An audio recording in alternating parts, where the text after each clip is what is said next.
Conner. And I'm Rachel Tiemeyer, and we are Team Thriving Home. Yep, we are working through prep session number 12 today, which was a testing team favorite per their feedback. Yep, they said it was really easy to work through. Here's what we're making today. Get excited because we're making 4-ingredient pan-fried pork chops. This is a really simple recipe, but it cooks up really fast, and it really pleases everybody in the family, at least in mine, I know. Very kid-friendly. Definitely. The second recipe has been on our blog for years. It was in our first cookbook, and it is actually a reader favorite. I mean, we have people come back to this all the time. Chicken Parmesan casserole. Another simple one, another kid-friendly one. You can serve it lots of different ways. And the last one is our slow cooker barbecue beef sandwiches. Yum. I just had these a couple nights ago. That's why my knees just buckled. They were so good. You guys are going to love these. All right, are we ready to get started? Let's do it. Okay, instead of a high five, we're going to have to cheers our coffee. It's middle of the afternoon. We're on a dragon. So let's get going. Woo! Okay, let's get started. Step 1, we are going to prep our chicken. We need to cook our chicken pretty quickly because it's going to go in our chicken Parmesan casserole. And so here's what we've come up with as a quick way to do this. Now, if you took a shortcut, you may have bought a couple of rotisserie chickens, which is great. Go ahead and shred those during this step. There's lots of other shortcuts and other ways that are actually longer to cook your chicken. There's lots of ways to prep your chicken for this. Look on page 8 for other ideas. But here's how we're going to do it in this prep session, and it works pretty fast. We really worked hard to keep this prep session under an hour, and this was the method that worked. So just trust us on this. If keeping it under an hour is like your tip-top priority. If it's not, and you just want to do easier things, that's totally fine. Yeah, exactly. Okay, so I have my 3 pounds of chicken breasts, and what I'm going to have you do here is I've lined a rimmed baking sheet with foil for easy cleanup. Who needs more dishes, right? But what I'm going to have you do is turn these into cutlets, okay? So they will cook so much faster if you do this, and you can get more seasoning like all around the chicken this way. So to do this, and I want you to do it on your foil-lined pan here because, again, fewer nasty dishes. Set your hand on top of your chicken breast and take your sharp knife and cut through it carefully, keeping fingers out of the way. Seesaw that knife back and forth until you get cutlets. See, I've got 2 cutlets now. And this may seem obvious, but we're just making the chicken in smaller pieces so it cooks up faster. Because you could just put this in the oven like this, but it would take about 10 to 15 minutes longer probably. Yeah, or even 5 to 10, depending on the size of your chicken breast. But the point is, we don't have time. We want to get done fast. It's quicker to cut it in half than bake it for 5 or 10 minutes longer. And we need it to have time to cool off because we're going to chop it and put it in this casserole at the end. So this foil's kind of loud.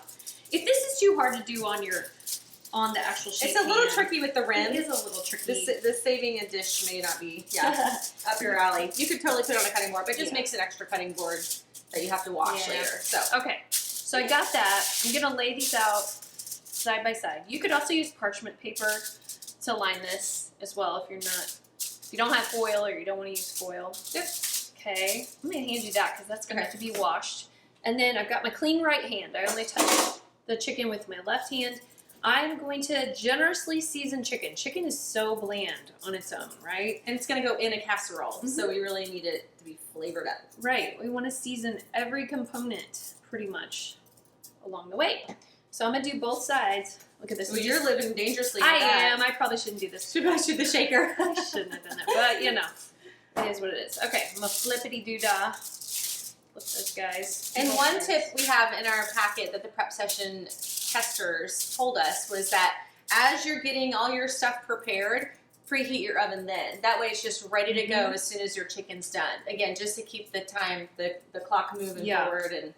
And on all these prep sessions, I don't think we said it at the beginning of this one. We try to remind you, but be sure to use those last minute tips because it really will make the whole thing go so much faster, so much smoother. Okay, I've got these seasoned up. Hey, yeah, she's going to stick that in the oven that's been preheated to 400 degrees. And I'm thinking that's going to be about 15 to 20 minutes. Now, we test our chicken. We wrote 2 cookbooks, and we learned we had to be very precise with how long to cook something because we don't want you undercooking chicken. So we highly recommend you get a digital meat thermometer. We have this one linked below in the show notes. We both have this one. It's really just so simple. So we'll test it at that time, and it's supposed to be at 165 degrees to be fully cooked for chicken. Exactly. So while that bakes, you can go ahead and move on to the next step. So I'm going to wash up, and we'll move on to the next step. We're on step 2. We are prepping our freezer containers. So hopefully you have cut out your labels like we told you to in the beginning just to save yourself some time. And this is so simple. I'm just going to tape these on the containers. So for the chicken Parmesan casserole, we're going to put them into either disposable or glass 8x8, 9x9, whatever square container you have. Here, Rachel, I'm going to do the and if you don't have lids on yours, you can always go ahead and tear some foil and tape your labels right on that piece of foil that you're going to later pop your casserole with. Or you can do it at the end. Mess that up. Sorry, that's loud. Okay. Yeah, or you can do it at the end. Yep. Okay, so then we always say just do this before you put food in the bags because it's so much easier to do this when you're not working around like liquids and food moving around. Also, be sure to fill in any side dish ideas. We left space for that too. That was highly requested by our testing team just because you know, when you're making these recipes, that's when you're thinking about it, and that's when you see our ideas in your packet. So, ideas are on the menu plan page. I think it's page 2 of the packet, and so we always give you side dish ideas. We give you ideas for ways to mix it up if you want to try something different with the recipe. Since you're making 2 of each one, we try to give you ideas. Like maybe you eat it the way we have it listed for the first one, but maybe for the second one you try something else. So we give you lots of options. Yeah, I think that's one of the valuable things about these prep sessions is that Rachel did a lot of the hard mental work too of making these meals so versatile, of just giving lots of different ideas. That way you don't feel like you're eating the same thing over and over again. Yeah, so hopefully not. Although, just know that these freezer meals will stay in your freezer. If you package them correctly, you keep them 100% frozen the whole time, they'll last in your freezer for months and months and months. We always say, don't throw away a freezer meal if it stayed frozen. It's safe to eat. It'll be safe. It'll be safe to eat. Now, the longer it's in there, you could have texture issues, but heck, try it. Yeah. Now, the slow cooker beef ones go in the holders, right? Right. So just in case you're getting everything prepped and ready. So I'm going to put my slow cooker barbecue beef sandwich bags here in these holders. And we have these linked below as well. There's one of our favorite little freezer prep resources. But you could also stick them into a bowl, just something to kind of hold them up for stability. I'm going to set these. I've opened up the pork chop ones, so they're ready for us, and we're going to set those aside as well, and we're done with step 2. We're on step 3. We're going to prep and freeze our pork chops. Now, in the meantime, our chicken did get done. It only took about 14 or 15 minutes. We pulled that out. We tested the temperature with our meat thermometer, and now we're going to let that cool. Yep, that's going to go in the chicken Parmesan casserole later. But for now, we're going to make these 4-ingredient pork chops, which it's so easy, only 4 ingredients. So Rachel's going to make the seasoning in this little bowl right here, and so that is just a 1/4 cup of whole wheat flour. If you're gluten-free, you used a gluten-free flour. I didn't, but you totally could use gluten-free flour. So, not a big deal. Yep, and then we're just going to add some salt, 2 teaspoons of salt. 2 teaspoons of salt, okay. And then after that, 2 teaspoons of garlic salt. Gonna be salty. It's good. Trust us. It is good. And then after that, it's going to be 1 teaspoon of pepper. And that's it for the seasoning. We're going to stir all that together. And then what we're going to do is we like to use a baking sheet just to keep all the ingredients in there. And then that way you can toss it and flip it and make sure. And you could do it, you know, we kind of tried doing this in a bowl. It just didn't work. There's not enough space for everything. So stirring it up, and then are you going to, let's see, you getting your hands dirty? I'm going to start by sprinkling it over the top. There's a few ways you can do this. Yeah. So some people on our testing team said they just kind of like dumped the seasoning on a rimmed baking sheet and then just sort of like almost like dredged the pork. Yeah. I prefer, I'm just going to do it this way. That way I can kind of rub it in and get it all over the place. And I'm working over the packaging of the pork too. That kind of contains your mess a little bit. We were joking around when we were not recording how Rachel is very anti-dish. Oh. And so I'm sure I got you alone. But there's like, she sees through the lens of like, how can we create the least amount of dishes? And so this is one of the little hacks. Is like, just prep over the package and not this. Well, and actually, in all honesty, I probably would pull out a big old piece of foil and like put that down under the packaging, and then I could just throw all that away. But I also recognize there's a balance, like not creating more trash and all of that. So this is a good hack for not more dishes. Yep. So I rub it in on one side, and then I flip them over and make sure they're seasoned on all sides.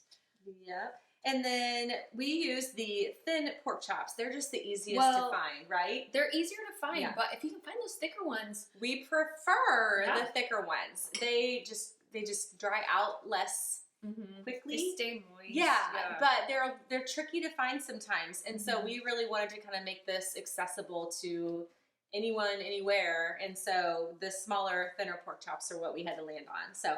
And we also say 6 of them because these are pretty thin, so 4 just wouldn't feed a hungry growing family. But the cooking instructions are for actually the thicker ones, so keep that in mind.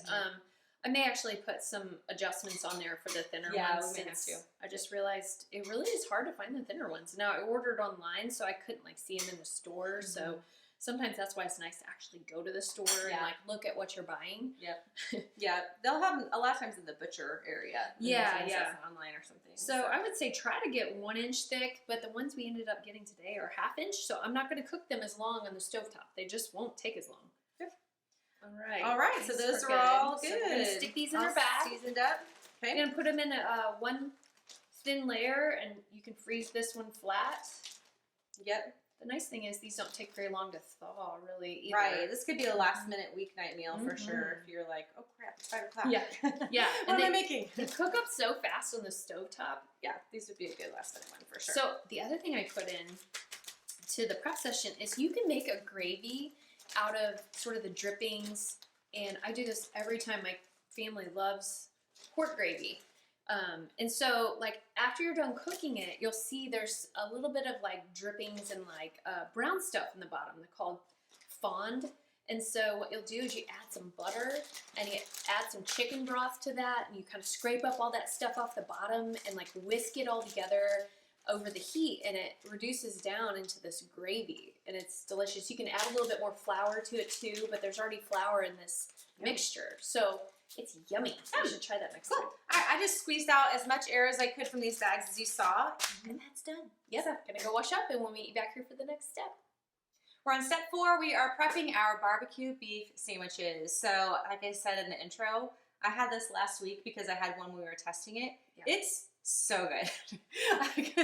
I'd forgotten how good this recipe was. So it's really simple, really similar to the pork chops. We're going to season the meat first and put it in a bag with, this time we're going to add some barbecue sauce. But here's what goes in the, you got your little bowl. And you could use the same bowl from the previous one if you want. We have a new one. 2 teaspoons of onion powder. This one's so simple. So you're basically rubbing it, and then you're going to put some barbecue sauce. And 2 teaspoons of garlic powder, 2 teaspoons of salt, and 1 teaspoon of pepper. And I think most of the flavor really comes from the barbecue sauce you choose. So I think that's important on both and, because this rubs down into the meat, and then it will sit in the barbecue sauce as well. Yeah, but the barbecue sauce, like if you like spicy, obviously get spicy barbecue sauce. But ours, the kind I really liked, it was like the sweet kind. Oh, so good. But yeah, I think that I got that for you. It was so good. I like that. My family didn't like spicy very much. So we also have a delicious homemade barbecue sauce, and this is our shortcut. We told you this in the shopping directions. You can either make that homemade barbecue sauce ahead of time, make several batches of it, and you can freeze it so easily and use it in recipes like this. Our testing team loves that recipe. We love that recipe. Yeah. But if you want a shortcut, buy some from the store. Now my tip here is, and by the way, Polly's seasoning both sides of this, using her hands to really rub it in and work it into the meat, and then she's going to stick it in these bags. But my tip is on the barbecue sauce is make sure to check the ingredients if you're buying store-bought, because so many of them. The first ingredient is high fructose corn syrup. Gross. Not good for you. Not good You for didn't know that. Not good for you. So I just look and make sure I recognize every single ingredient in it. One of the brands that we started liking a lot, and I don't know if it's carried in your stores, it's called... I think it's more local. Is it more local? I think Stubbs? I thought it was. is. I don't know that it is. You tell us. Yeah, tell us if it is, but it's very good. Stubbs barbecue sauce. So it's good. All right, friends. Enjoy it. I have seasoned up this huge hunk of meat, and we're going to try to get in this bag. Bring the meat. So sometimes you can have a kid pop over and be like, hey, hold this bag open for me as I put it in there. Because even with the baggie holders, it can get a little... Yeah. You try not to touch the There you go. There we go. So my hands are yucky. If I were doing this by myself, I would go wash my hands right now. But I have an assistant. Yes. She's here to put the barbecue sauce in for me. All right, so you want 1 cup of barbecue sauce in each of the bags. I know that this jar is 2 cups, so I'm just going to do half in each one and try to get it over. I'm going to eyeball it here. And I'm using sweet heat this time, but you could use spicy, you can use original, whatever your favorite is. I made this one for our small group, and it was a hit. It was a really good church small group. So basically, you shred it when it's done, and it makes just a great assembly line meal because it's a slow cooker thing, so people can scoop out what they want. So again, just one of those really good meals for groups of people. Yeah. So you squeeze out the air and seal it, and then you can go ahead and freeze this as is, or you can freeze it with a package of buns, so it's all together. On the buns, what I would do is squeeze out as much air as possible and then retie it, and then put those together, and you got a little meal kit ready to go. We are moving on to step 5. We're going to make our chicken Parmesan casserole. Now, the first step in that is to chop the parsley. So we've already pulled this parsley off the stems. So if you haven't done that, make sure you do that because you don't want to get too many parsley stems into this casserole. And so I'm just going to chop this up really finely. So I like to bunch it up like this just so you can kind of gather it and chop it all at once. And then you want to put the tip of your knife down and just go right along. Keep your fingers out of the way and just chop, chop, chop. So what's after this, Rach, when this is... Yeah, you want to get that pretty finely minced. What we're going to do is we're making the breading. So that goes on top. This is like breadcrumb topping, I mean. So this casserole is kind of layered. You have your chicken and marinara sauce and cheese, and then it's this yummy breadcrumb topping that gets crispy in the oven. And you can serve it over pasta or rice, or you can just eat it as is. So what we're doing is this fresh parsley, it looks really pretty. It gives a pop color in the breadcrumb mixture. And it adds a little flavor. Adds a little fresh flavor, yeah. But you can use dried parsley if you don't want to use the fresh parsley. And we just really want you to mince it up because no one wants a big bite of parsley in their mouth. Especially in this part of the recipe. Right. So when she's done with that, she's going to dump it in this mixing bowl. All right. And I'm going to go ahead and measure out. I have panko breadcrumbs. So these are Japanese breadcrumbs. And I'm going to do 2 cups of those. You could certainly make your own breadcrumbs. Just toast up some, making a mess here, stale bread. And then you do this, right? In your food processor, you make your own breadcrumbs? I used to. Okay, back in the day when we had when more I had a little more time in my life. I will say I haven't done that in a while, but we definitely, I think there's a post on our blog. I don't know for sure. Yeah. Don't quote me on that. Okay, next up is I'm going to do a half teaspoon of salt to add to these because I looked at the package and there's not much sodium in these. But if you happen to buy seasoned breadcrumbs, don't add salt. It will be too salty. Yeah. I'm also going to add a half teaspoon of pepper. So just adding a little flavor to it. We're working together here. I just put in some avocado oil, or you can use olive oil as well. So that's going to give that like crisp up a little bit. Yeah, 2 to 3 tablespoons of that. Enough to, where's my spoon? I need a little mixing spoon. Okay. So the idea with this oil is as you stir this, you want enough oil that all the breadcrumbs get a little bit on it. So I might need just I just did 2, so we can make it. Let's do one more. That's good. That's good. So when you add the oil, it allows it in the oven to get a little more brown and crispy. Yeah. So stir that all together. In the meantime, I'm going to grab that chicken, and we're going to get chopping. Okay, now this has been cooling off since it cooked at the beginning of our prep session. And we're going to chop this up, right? Take your choice here. Do you want to chop or shred it? You can do what you want. It's probably a little easier to chop it. I'm going to chop it just for this. Yeah, this for this tutorial here. Oh, that's fine. Okay. So this step is really just getting everything ready, all the components ready to put that casserole together. And this really, you'll chop it to just your preference. So if you want it really finely chopped, you can do that. I'm just going to kind of eyeball it here. Yeah. Probably like bite-sized, little chunks or whatever. Chunks. I don't like the word chunks. That is a gross word. We have certain words we're not real fond of, don't we? What was it in the prep session 11? We talked about flaps. Skin flaps.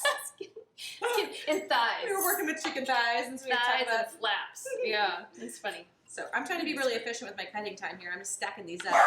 Doggies are here. Okay. We'll meet you back for the next step, okay? Thanks, doggies.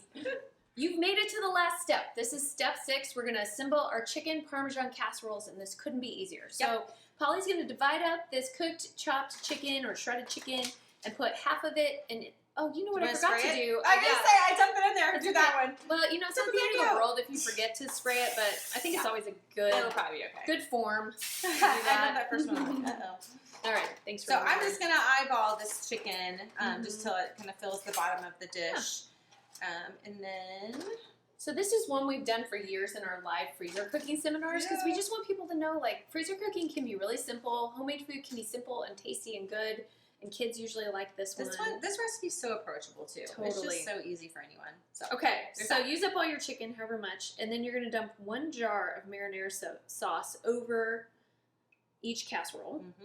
All right, and so I tend to like that Newman's Own marinara sauce. It's healthy, good. Yeah. Gosh, there's so many good ones now. Like even at, I don't know if you guys have an Aldi where you're at, but we get like an organic one there.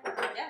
Okay, so I wanted this to like make sure it's settle that sauce in there. Okay, so I notice right now that these pans are pretty small. So I don't know. It'll be interesting to see how much we can get packed in here. So we're gonna do a 1/2 cup of Parmesan. You gotta have Parmesan. It's chicken Parmesan casserole. So we're gonna do a 1/2 cup of grated Parmesan, or you can do shredded. So how do you serve this? Do you guys eat it as is, or no? We like to put it over pasta. So we'll put it over like whole wheat pasta, or even like spiral, the rotini. Yeah. Okay. Really any kind of pasta, my kids like it on that. So we get this question on our blog a lot, is can I put the pasta in the bottom of the casserole dish? And the answer is yes. Yes, you can. Now make sure to cook it till it's al dente. You don't want to like make it mushy, but you want it. So pre-cook the pasta. Pre-cook and then it. Put it in the dish. And then put it in the bottom of the dish. Yeah. So you can do that. Yeah. Okay, and next up you have some shredded mozzarella cheese. So think about chicken Parmesan. Like, what are the elements of an actual chicken Parmesan? So this is like deconstructed chicken Parmesan into a casserole. We joke around that this is the recipe that got us a cookbook deal. Oh yeah, because really, it went viral on Pinterest, and it's just brought in so much traffic since then. I think that just kind of gave us a reputation for freezer meals, and it gave us some traction. Yeah. Now, hopefully, there's more to us than chicken Parmesan casserole. But this was a good starting point for sure. Yeah, definitely. And then the last step is this layer of breadcrumbs that you already created. Yep. Now, again, if you have your own glass dish, my guess is you're going to have a little more room than us. If you're working with smaller dishes like this, when I bake this, I'm going to put this on top of a baking sheet because I think that's going to bubble over a little bit. Totally agree. So I'm just going to eyeball this. I'm probably just going to pack it full knowing that I'm going to cook it on a baking sheet. Good I probably should just send a spoon. Then I think about this. Sorry. My hands are already dirty, so I was like, well, why dirty another dish, right, Rach? Yes, exactly. That's my life motto. Fewer dishes, the better. So wash your hands 100 times. Yeah, it's true. It's true. Actually, this is gonna work. I think. Okay. But again, I would definitely cook it over. Yeah, I will. Bake it on sauce a will sheet. get bubbly and. Yep. Okay. So if you have a lid, you're going to put a lid on. If you don't have a lid, make sure to wrap it in a few layers of plastic wrap or foil. And so you want to make sure that's super tight. And I think we have everything done. We'll meet you back here. Congratulations! You just made 6 delicious freezer meals in really under an hour. Yeah, this was one of our easiest ones. We were just saying this might be like a fan favorite, but I bet you guys are going to be so looking forward to these meals. Your future self will thank you, and you can always find more prep sessions like this at 1hourfreezerprep.com. See you in the next video. Bye, guys.